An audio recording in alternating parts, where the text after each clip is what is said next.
From the crossroads of America in Indianapolis, Indiana, this is Get In, the show focused on the unfolding stories and most extraordinary innovations happening in the heartland today. I'm Matt Hunkler, CEO and co-founder of Powderkeg, and on the show today, CEO and co-founder of Casted, Lindsay Tjepkema. It's not about the podcast.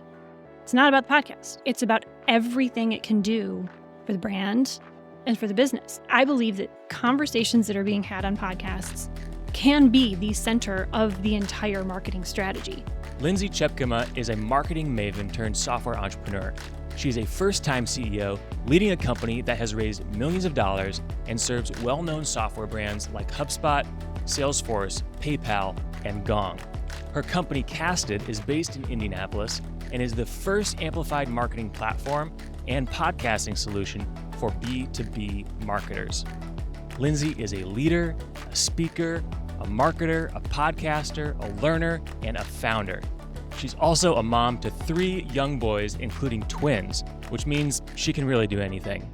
In our conversation with Lindsay, we will explore how creative companies are increasing the impact of their content marketing, why businesses that podcast are closing sales 30% faster than other businesses, and what you can expect from podcasting in the future.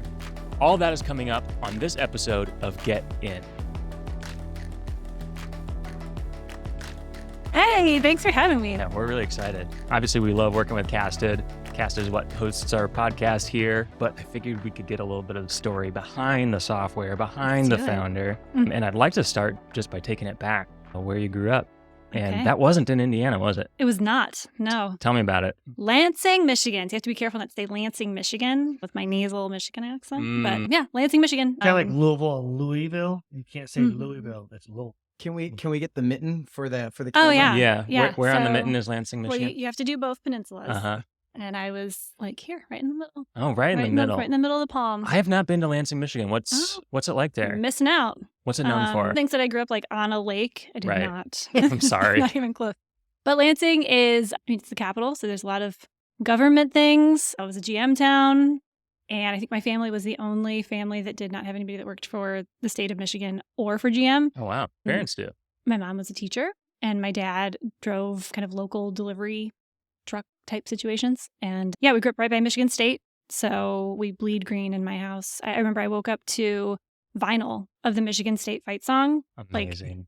Like, blaring during every Saturday morning during football season. Do you still have that record?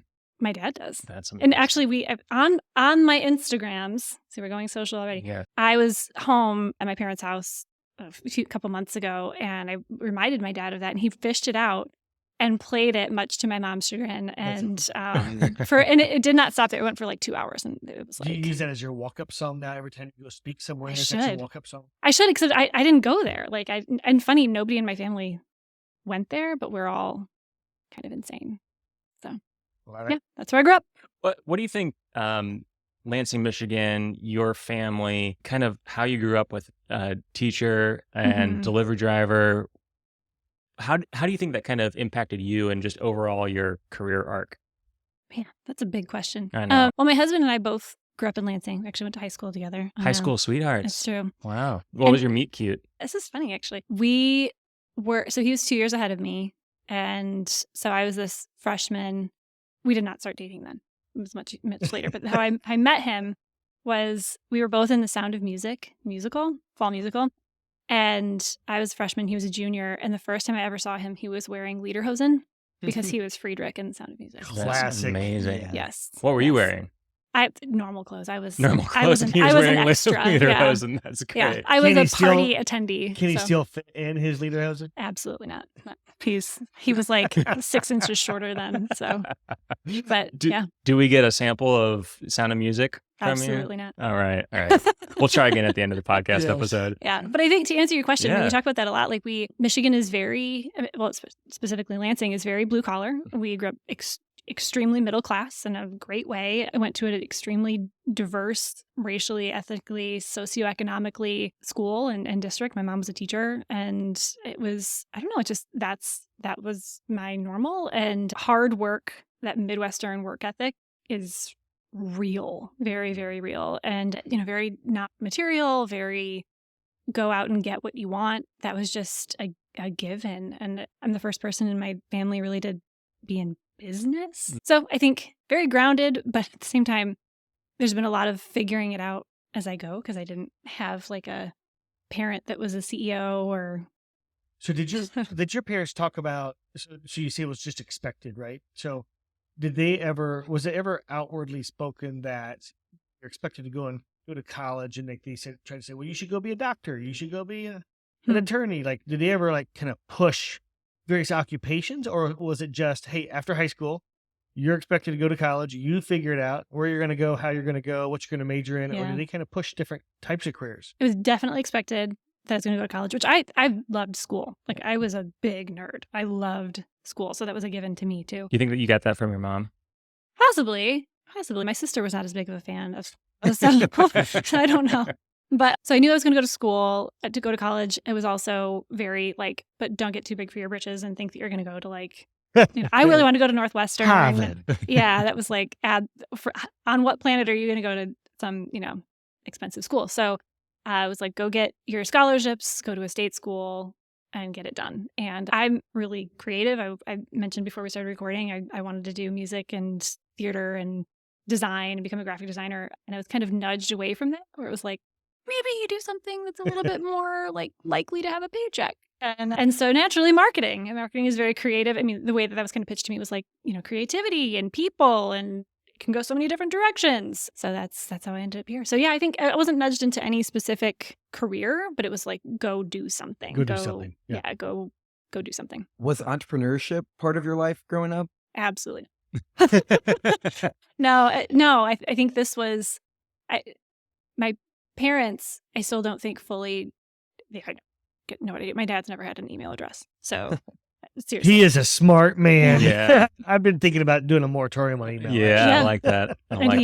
He has a flip phone. Like he doesn't know how to use a smartphone. Amazing. And my mom doesn't know the difference between texts and emails. So text, seriously, I'm not making fun of him. It's the truth. Like, so when I said, I'm starting this podcast company, they were like, what's a podcast? Pod what? Yeah, it's amazing. And so entrepreneurship, it was that part of it. I've talked to my parents about it. They're like, that's not surprising at all. Like you going and doing something that makes total sense. But like a tech company, like we don't, like, what are you even doing? So yeah, I don't know. It's interesting.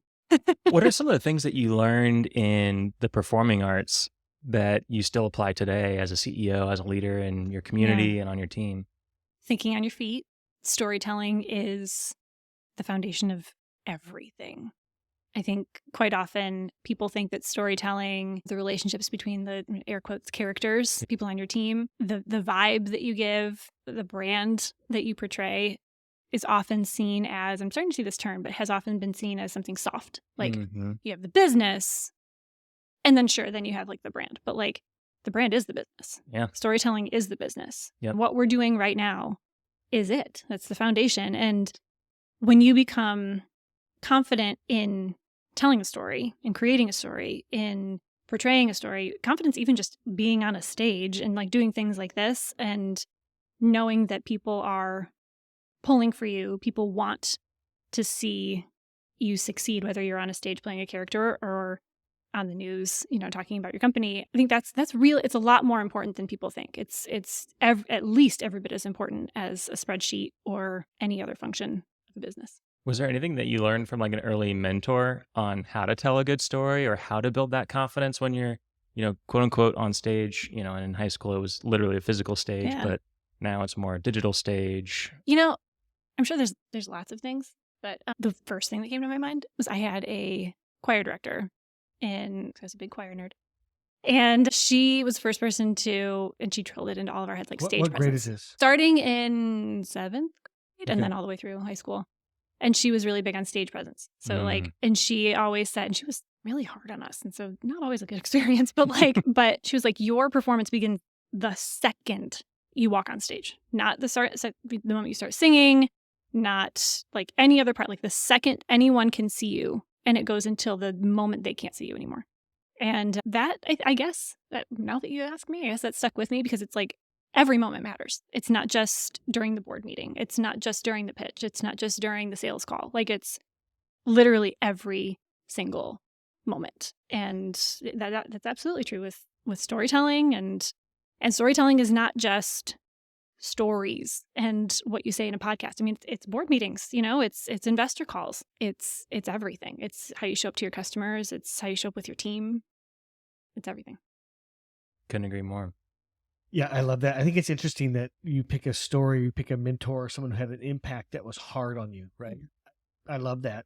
So you went to Western Michigan. Sure did. Right? Go Broncos. And then I think Western Michigan beat Purdue once. And I remember being really upset about that. That sounds right.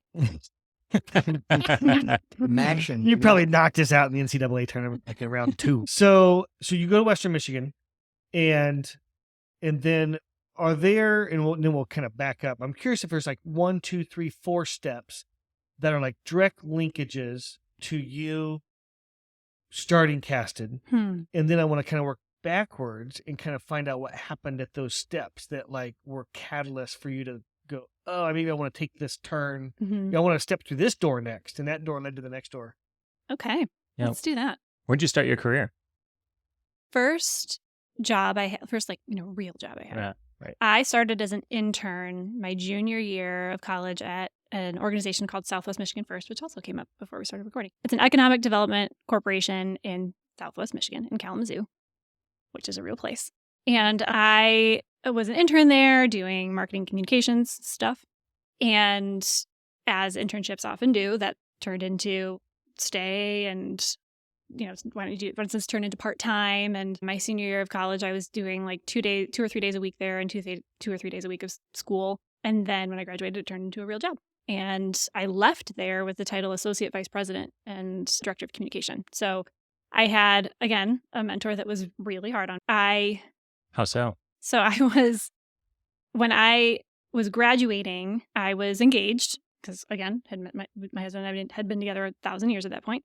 And we were getting married that summer. And what became the outgoing CEO that had been there during my internship days was like, hey, before I leave, I want to get it buttoned up that you have a job here. Like, you belong here. You've done so much. I want to get you a job. It was very modest. It was, looking back, it was barely an offer, but $7.50 an hour. Exactly.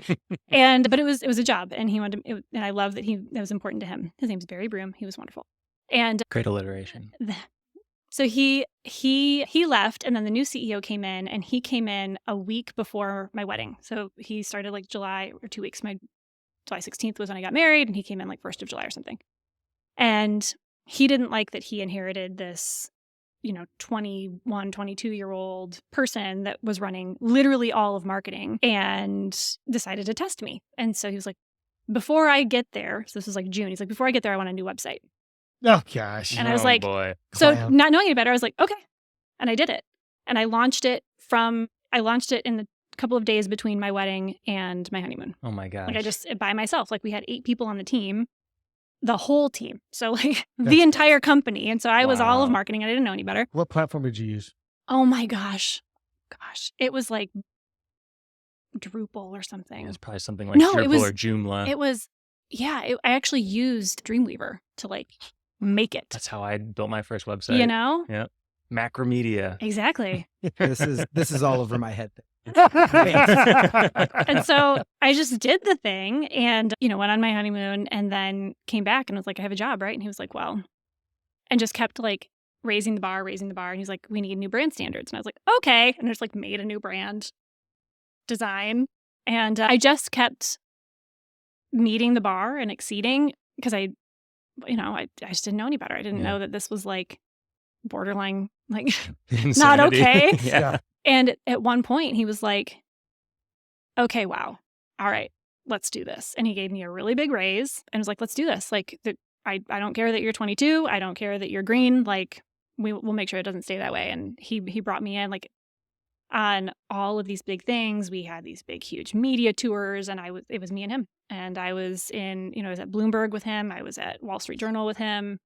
And I learned a lot because he tested me, which we could argue whether or not the way he decided to do that was okay. But then after that, I got brought into things that I had no business, like in lots of other situations I would have had no business being in on. And therefore I got the exposure. I got the confidence of like, okay, this is Wall Street Journal, but it's just Wall Street Journal. Like Right. this is Inc. magazine, but it's just Inc. magazine. Yeah. And it became, I think forever after, that's been attainable. And like, why not? You know? That's So right. I love it. yeah, so that was one. What did you learn from him that you still use today in how you're leading Casted?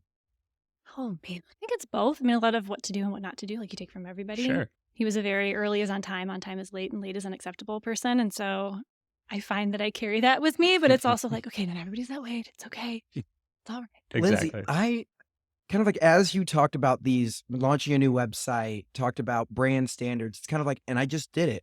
Like looking back, I feel like it's easy to kind of brush over that. And it's just like, oh, it was whatever. But in the moment, how did you feel being a recent college grad with this immense amount of work? Like, how did that make you feel back in those days while you were going through it? Man, I bet my husband and I remember this very differently. I mean, I remember being overwhelmed and excited at the same time, because I think the further you get into your career, the more, I mean, I was naive, you know, I didn't know what I didn't know. And I knew that I could just do it. You know, I think you get further into your career and you realize more of what you have to lose, everything that could happen, the red tape that you should probably go through, as opposed to just, you know, circumventing it altogether. And I think you start to become bogged down by it sometimes, which is one of the cool things about being an entrepreneur and about working in a startup, is that there's a lot more of that.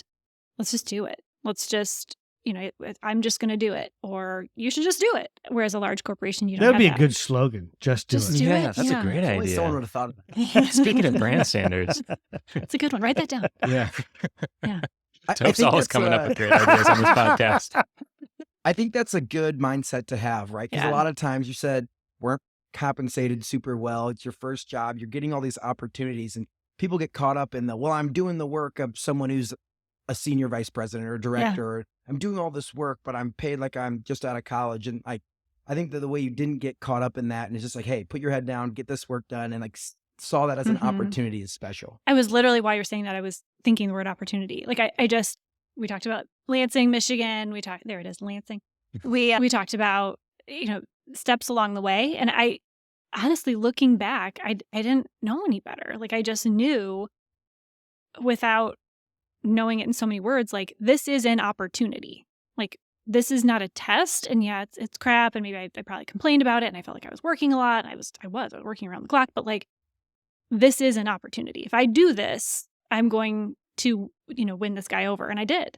And if I do this next thing, I'm going to get this next opportunity. And I think that's always been my mentality. And I think today, as we are in this, you know, recession, downturn, whatever we're calling it, there is so much of that. And we can get frustrated about the way things should be. We can get frustrated about the way things are. We can get frustrated about what's not happening and about what's not available to us as individuals or as leaders or as companies. Or we can just see the opportunity and just do it and take whatever comes out of it. Be part of the Mhm. solution, right? Not the Mhm. problem. Yeah. Love it. So Yeah. you're in a leadership role there. Wait, I am? Oh, no.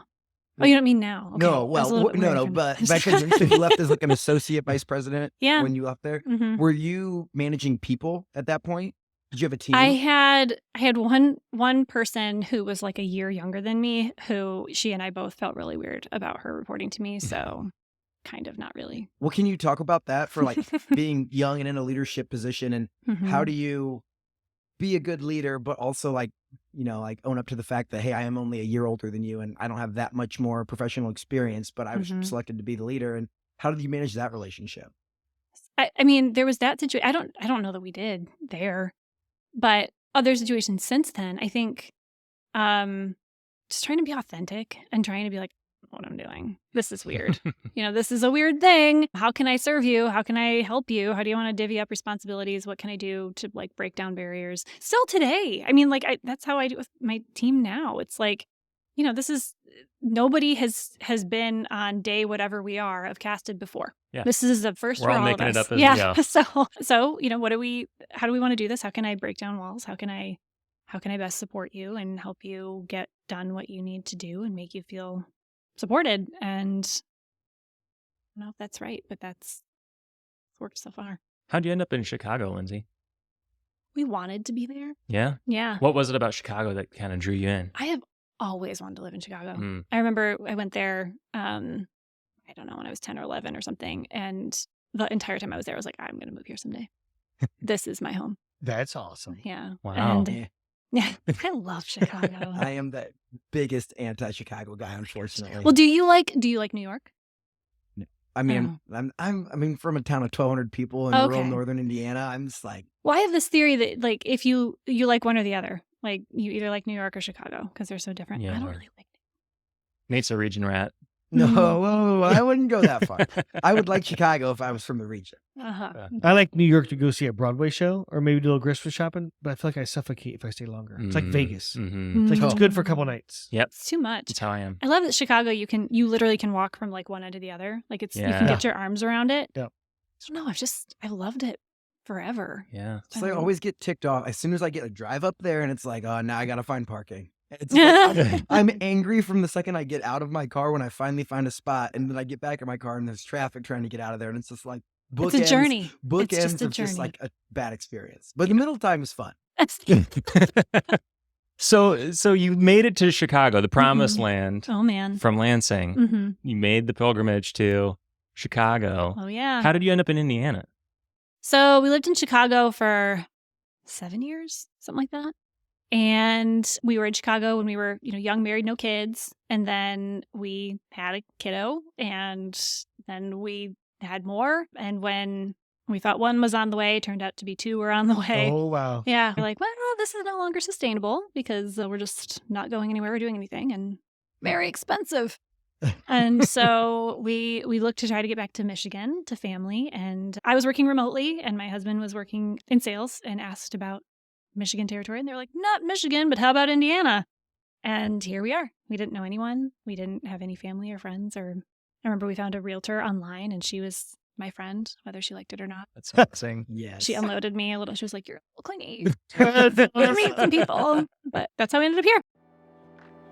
Make sure to mark your calendars for August 29th through 31st for Rally, the world's largest cross-sector innovation conference featuring pitch competitions, demo arena, interactive experiences, and a whole lot more. Join us on August 29th through the 31st in Indianapolis and visit rallyinnovation.com to secure your tickets today. So you landed in Indiana with your husband. Mm-hmm. Sounds like you had an amazing realtor. We did. Yep. What's her name? Do you remember? Jennifer Wolf. Jennifer Whoa. Wolf. Jennifer Wolf, you're out Yeah. there. Yeah. You made a big impression. Well, Yep. see, my wife is a realtor, so I hear This is these true. names all the time. Mhm. Yeah. Oh, I was talking to so-and-so on the phone the other day. I'm like, Yep. I've seen their name on a sign or a bench. Yeah, that's She awesome. was lovely. Amazing. Mhm. Well, what were your first impressions of Indiana? Well, okay. I mean, honestly, Yeah, when keep it and real. I think this is good because of like how it started, how it's going. And what So- year is this, by the way? When, 2013, 2013. almost exactly 10 years ago. Yeah. That's Wow. weird because it was like January 2013. Well, that's why we asked you here today. Very Is strange. the 10 Anniversary. anniversary Literally, of exactly 10 moving years to ago. Indiana. What day? That's why it's almost exactly 10 Oh years. my That's gosh. really strange. We really do our research here. Yeah. This is, what else is going to come up? Who's going to walk through that door? This is going to be very weird. Oh, did you hear about that? It's No. Jennifer Wolf. She'd be like, I didn't even remember you. Oh my goodness, this is amazing. Okay, so first impressions. When we were looking for, like, we did, it was like the HGTV, like we came here one day Amazing. and it was fine. It was great. This is going to work. And then I remember I came for the inspection. I had more flexibility than my husband, so he stayed in Chicago with our kiddo, and like I came here to do the house inspection. And it's no longer in the middle of a cornfield, but it was literally the neighborhood was like a cutout in the middle of a cornfield. Oh, yeah. And That's how the best neighborhoods are made Yeah. in the Midwest. And so coming from It's very coming efficient. Yes. from downtown Chicago to a cornfield, and I was like, "What are we doing? What are we doing?" But the way that both that area has evolved and like and then I got to know Indianapolis, right? And so I was so amazed with everything that was already here. I mean, this was right around the time that the Exact Target Salesforce whole situation happened. Almost 10 years ago as well. Yeah. And just walking into that was honestly kind of pleasantly surprised. We didn't come here for my work. We came here for my husband's. And so being able to pick a place that worked for our family and for his job, and then be like, oh, there's a huge MarTech scene here. This is going to be okay. This is going to be just fine. Yeah. So yeah, it's like coming to a party where you come in the back door Mm-hmm. and you're like, I think we're in the but then like you walk in and you're like, oh yeah, this is great. That's a great analogy. Yeah. So you said you came here not knowing anyone except Jennifer. Literally no one. How did you meet people? Well, I was working, like I said, I was working remotely, so it's not like I met people at work until I actually started working at Relevance a couple years later. But at first, our neighbors, church, and daycare, honestly, became a really happening place because you're seeing the same parents at drop off and pick up. And for a while, I was the largely, hugely pregnant with twins lady walking around with a 2-year-old. And so I had a lot of nice people holding doors for me. And then I'd be like, do you want to be my friend? That's what I love. So, yeah. I'm serious. That's great. Some of our dear friends, we met basically that way. Yeah. And, so. Well, I do think there's a lesson there Mhm. that like you could have very easily stayed isolated. Yeah. I noticed myself even doing this after several years in isolation. You know, it's really easy to kind of fade into the background and Mhm. just like kind of let things go. But there is something about just saying, hey, you want to be friends? Hey, do you want to grab a cup of coffee? Mhm. You want to grab a beer? Yep. Is that something you've always done naturally? No. Well, so my mother would tell you that when I was little at restaurants, I would like be the kid sitting backwards in the booth to the people behind me. And I'd be like, hi, my name's Lindsay. Do you want to be my friend? But as I got older, I don't know. I think speaking out and like saying a thing has always been easier than like, do you want to like be my friend? We were talking about vulnerability. It takes a lot of vulnerability. Yeah. So no, I think when you don't know anyone and you're in a place where it feels like everyone knows everyone, it can be tough. But I found, And then you realize that people all those people talking, they don't know each other either. no. Well, and I was actually going to say something that I noticed about Indiana is that people are really nice. Like shockingly, I don't know if it was coming from Chicago or what, but like in the grocery line, like I had people being like, I really like your shoes. Like, do you want to grab lunch sometime? And I was like, yes, I do. And like, hey, we've been standing next to each other at all these kids' birthday parties so long. Like, do you want to grab coffee sometime? Yeah, I really do. But yeah, and I think also just I try to do that now too because I know how alone I was and how much it meant to me when people reached out. Do you think you're an introvert or an extrovert? I am definitely an introvert. That just has breakout moments as an extrovert? I'm a very social introvert. Like the difference, the difference to me, somebody told me a long time ago that introvert versus extrovert is where you get your energy. Mm-hmm. So like after this, and then I have an in-person meeting after this, I'm exhausted. Yeah.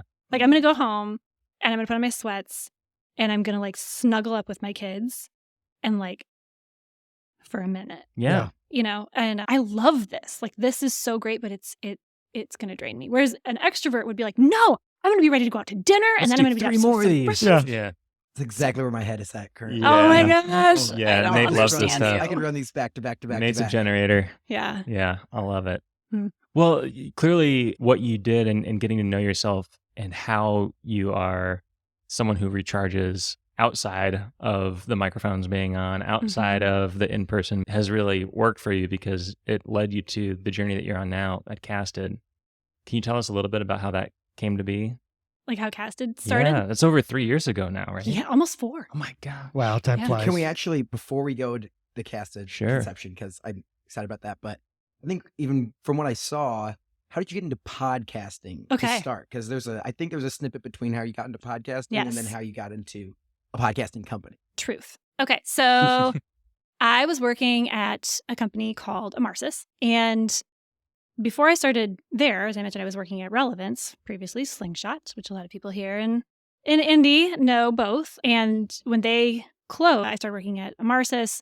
And through that whole thing, the reason I bring that up is that speaking of getting to know yourself, like I really, really came into my own as like, not just marketing, but like there's a thing in content marketing and like, that's okay. And that's where I want to live and be. And when that happened, this role opened up, like global head of content at this company that I'd never heard of called Amarsis. And they were like, yeah, we want to change the fact that people haven't heard of us here. Come on over here and lead content and brand. And so I did that. And because of kind of the getting to know myself that I did prior to that, I was really excited to come in and not do what other people expected of like a head of content, but like I really believed should happen. And so I kind of walked in and was like, cool, we can do those things, but we're going to do these things. And I'm going to interview all these thought leaders, and I'm going to talk to everybody in the company, and I'm going to like give me access to customers, give me access to product people. I want to learn, I want to record. And as I did that, this was late 2015, I was like, we're going to do a podcast. And so I had to kind of work up to that.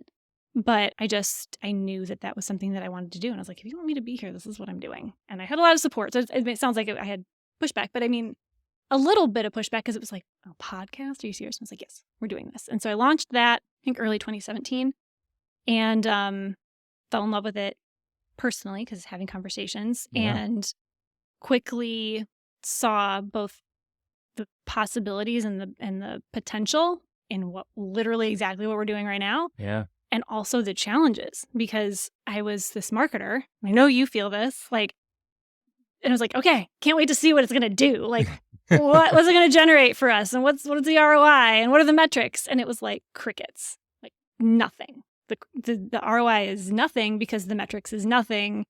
And that's it. Mm-hmm. And so, I was sitting across from our CEO, who was actually a big fan. Like, I would see him in the hallways and he'd be like, I love the podcast. I love it. Listen this morning on my run. And he was a big fan. And he was like, I can't wait to see what it's doing for the business. Like, how much business has it generated? And I was like, well, 10,000 downloads. Funny you ask. I mean, the last episode generated like 50 listens on the first day. And he's like, that doesn't mean anything. I was like, no. He's like, Lindsay, if that doesn't change, like, you can't, like, you're spending too much time on this and we're spending too much money.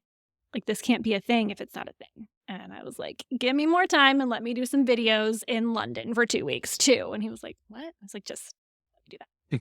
So sometimes it's nice working at a big company. Yeah. So I went and captured more content and just did more things. And right around that time, Scott Dorsey reached out to me, which, again, if we go back in this conversation, you'll know that I was one of the few people who was not here during the ExactTarget acquisition by Salesforce. I never worked at Salesforce or ExactTarget, but I, of course, knew who Scott Dorsey was. And he reached out and was like, hey, we're thinking about doing something. Like, we're hearing more buzz in B2B podcasting. I hear you have one of those. And I was like, yes. Would you like to be on it? Please yes. like and subscribe. I know. Smash that like button. So anyway, he was like, I'd love to talk to you about it. And so, of course, Scott Dorsey, I'll come talk to you about my podcast. Cool. So we, of course, had this great conversation. And I was like, listen, I've been beating this drum ever since of, it's not about the podcast. It's not about the podcast. And he was like, tell me more. Mm-hmm. It's like, well, it's about everything it can do for the brand and for the business. Like, I believe, and this was back 4 years ago, I believe that conversations that are being had on podcasts can be the center of the entire marketing strategy. Here's how, here's why, and like, no company needs a podcast tool. B2B doesn't need a podcast solution. They need a way to harness these authentic conversations to fuel literally every single channel that they're already doing, and then to measure it and to prove its value to the business and to drive sales and CX. And he was like, well, that sounds cool. And I was like, yeah, it does. Yeah. And by the way, like, now I'm interested. And so you were talking about, like, did you see entrepreneurship as a thing? And I didn't. It's just that once I saw this, I couldn't unsee it. Yeah. And was it in that conversation at that moment where you're Yeah. like, I'm describing my future business? yeah. And I remember he, as we were wrapping up that conversation, he said, well, this was great. This was really helpful. Like, what can I do for you? And I was like, well, if you build this Fund thing, me. yeah. I was like, well, if you're interested and you're going to build this thing, like, I didn't go into this, like, thinking this was going to be a thing, but like, if you build this, I want to be a part of it.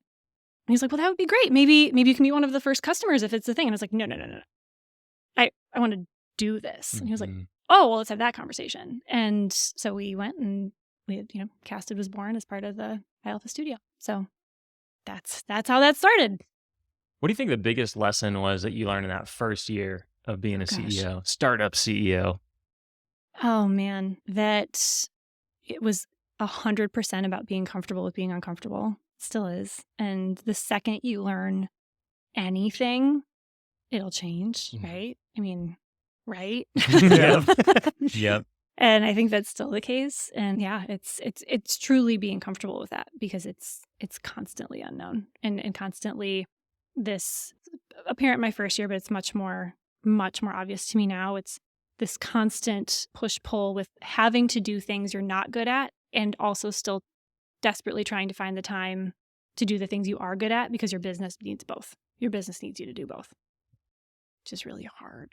Was there a moment that you realized like, okay, we have product market fit, like this is working? I think you have it a lot and then it's like, wait. Yep. Wait. Oh yeah, no, we definitely, wait, hang on. We had it. Where'd it go? Just a second. Hang on.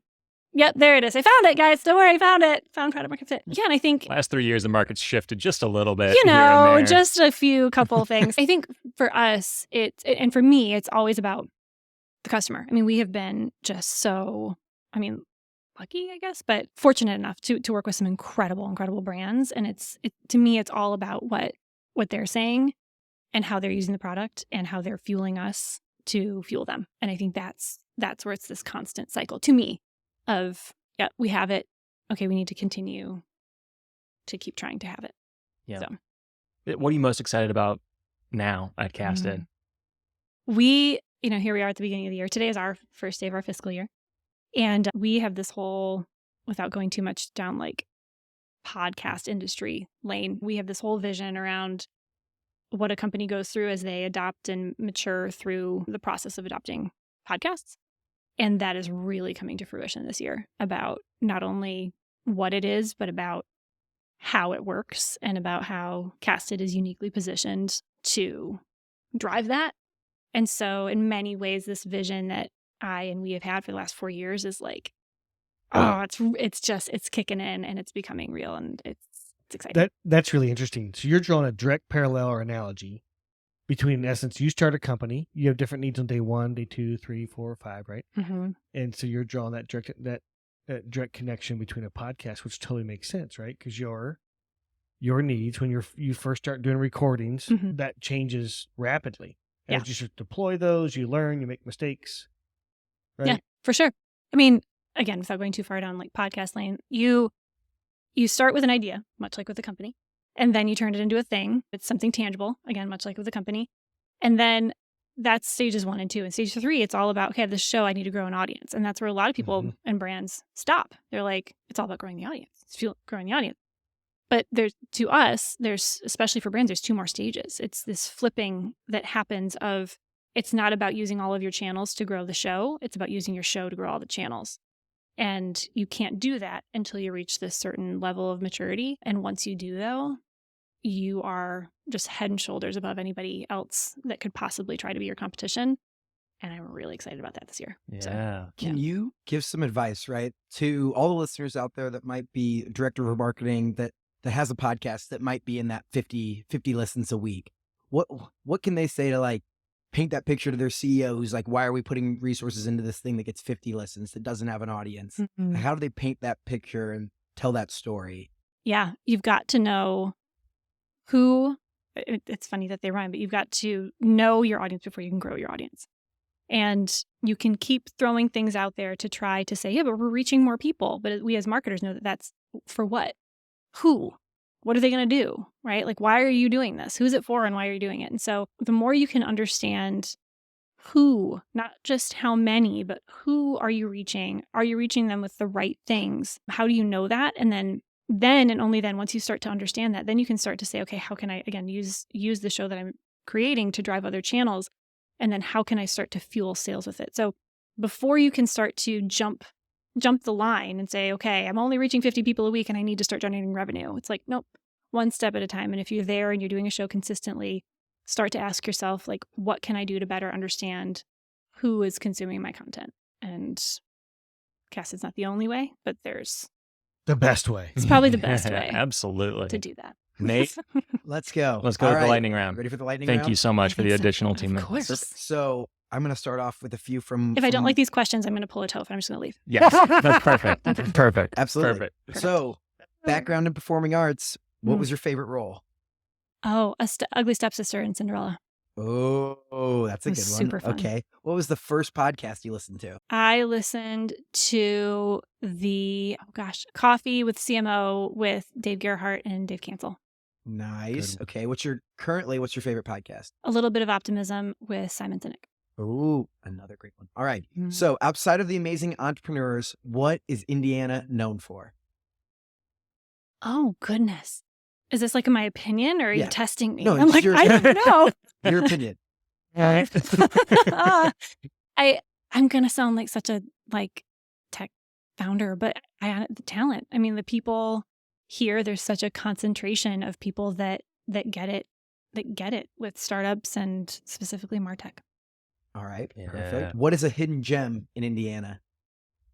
I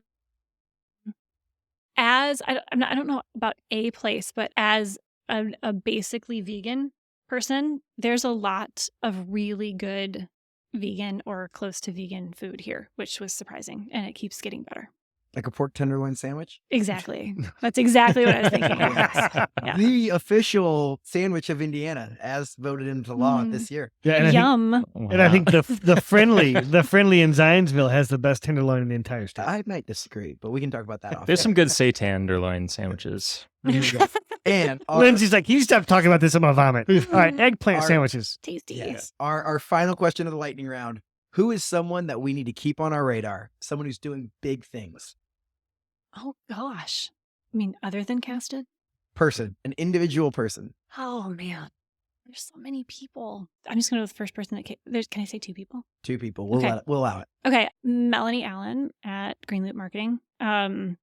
She's just we've barely even met each other in real life a couple of times, but I just watch what she does and I'm just in awe with how much she's doing for business, for marketing, and for just Indiana and Indianapolis. She's just awesome. And then over at Indie Maven, Leslie Bailey, she's fan-friggin-tastic. And We've had her on the show. Yeah. And I got to talk to her about the idea of Indie Maven.